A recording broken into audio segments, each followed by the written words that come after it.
How's it going, everyone? Today we're going to be doing a basic tutorial on how to use seed. So I'm going to explain what is seed, which units carry seed, how to use seed, and then how to counter seed. So first we're going to go ahead and explain what seed is. So seed is suppression of enemy air defenses.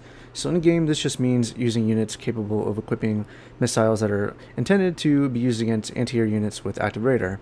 In other words, it's just to target units with the radar on, and the main goal of having these units is to disrupt enemy backlines and destroying their key support units, so like the PACs, the Vityaz, these sort of anti-air units with their radar on. This is going to allow you to dominate the skies and be able to provide sort of ground support without worrying about any anti-air. It makes it less risky, and it's going to allow you to be more effective utilizing strafing runs, bombing, cruise missiles, since there isn't anything to counter any of those things. So that's what we're going to be doing basically when it comes to seed. So I'll go ahead and list some of the units that carry seed. This is by no means extensive. So for the US, we have the F-16JC, the F-35A, the EA-6B Prowler. And for the Russian units, we have the Su-25SM, the Su-57, and the Su-24MP. And there's more units that carry seed, but these are just some of the units. So if you actually go ahead and look in the middle of the screen, in order to identify which units are capable of anti-radiation or seed missiles, you will go ahead, usually it says it right here on when you go ahead and go down to customization options,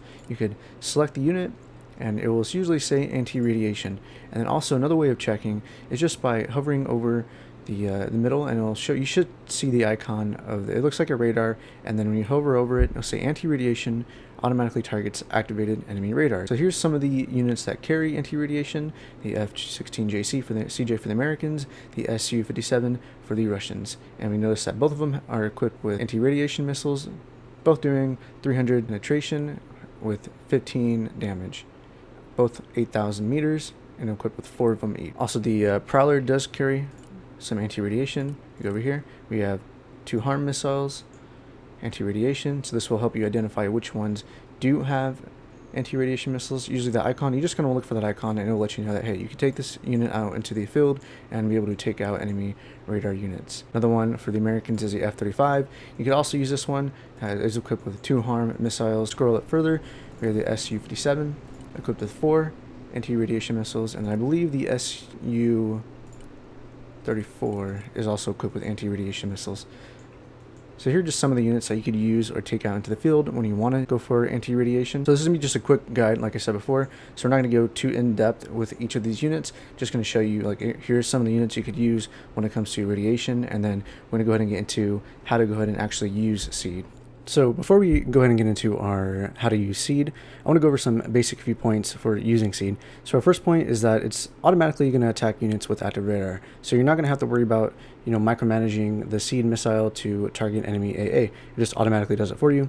For our second point is that you're going to want to coast near the middle of the map. You don't want to get baited. You're going to wait and see if using seed is a viable option, and then if it's not a viable option, then you're going to RTB, return to base, and get the points rather than losing your unit. For next point, you're going to want to consider using low altitude. You're going to press V, and this will reduce the effectiveness of long-range missiles and the enemy radar detection.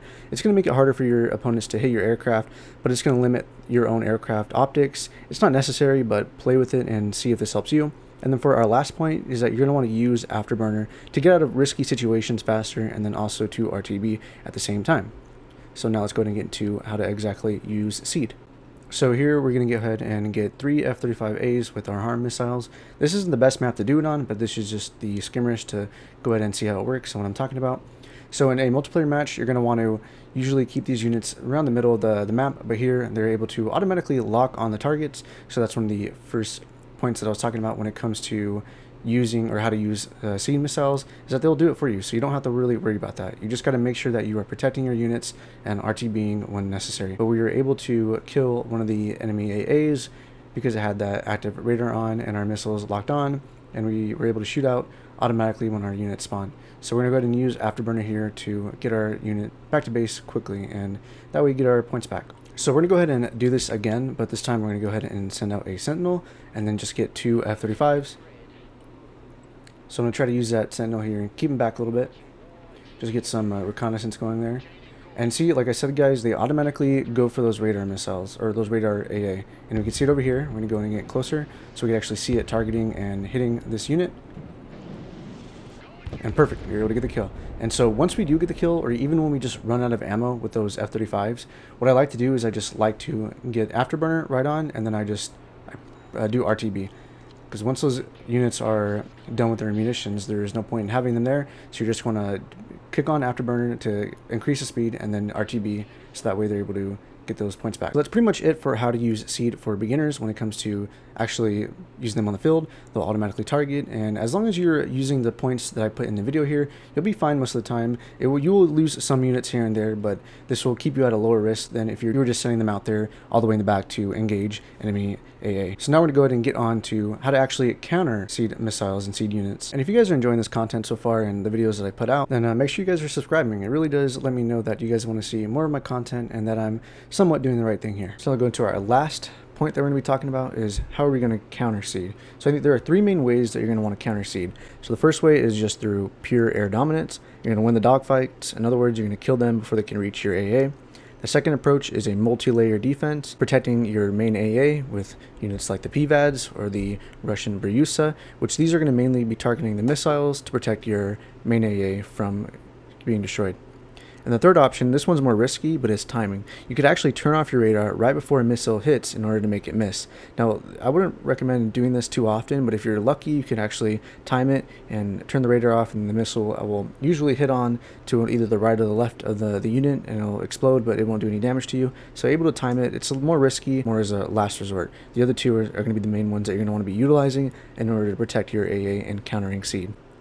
So for our first way to counter seed, our air dominance way, you're just going to be winning the dogfight. So for this one, you're just going to want to bring any air unit that's pretty good for dogfighting with a lot of anti-air missiles, specifically for taking out any enemy aircraft. So for this one, these are just examples. These are by no means specific or anything that you should just take out. These are just the ones that I have for examples. Some of the ones that I like to use, the Su-35S. So here we equip them with 12 R-77s capable of taking out enemy aircraft. Again, mainly for winning the dogfight.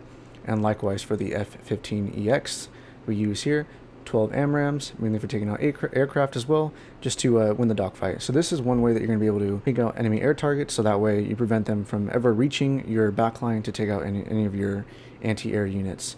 So that way you're just protecting them by make sure you're eliminating the threats before they even reach them. And sometimes they might be at a low altitude, and so you're not going to be able to see them. That is why we have the second way to defend, which is our multi-layer defense. So with the multi-layer defense, what the PVADs and the Bryusa are going to be protecting is for the Americans. You're going to be protecting, for this example, the Patriot Pack 2. And for the Russian example, it's the Vityaz. So that's what we're going to want to be using our Bryusa and our PVADs for. You're going to keep them nearby these units, and you're going to make sure that they're able to help take out any enemy seed missiles.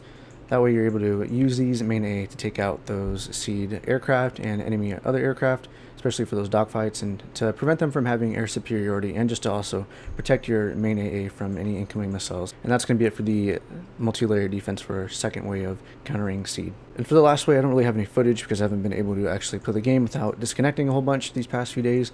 But the last way you're going to go ahead and counter seed is just by timing. So usually you're going to want to time it to where it's about like middle to, or if you're able to turn it off right when they shoot it off at you and you see that it's incoming, I would just turn it off right then and there, and just keep your AA in the same spot, because it will most likely miss. But if you're timing it to where it's just about to hit, it's a little more risky, but you can pull it off. You're just going to have to play with it and see what works, and see how many seconds you're able to go without having to turn it off. That's going to be it for this video, guys. If you guys did enjoy the video, I highly recommend subscribing if you guys want to see more content. And also, if you guys are looking for more guides, instructions, and manuals on Broken Arrow, then head on over to baarmory.net. I will put the link in the description below. It's a very informative website, and you guys will learn a lot from there. All right, I'll catch you guys in the next one.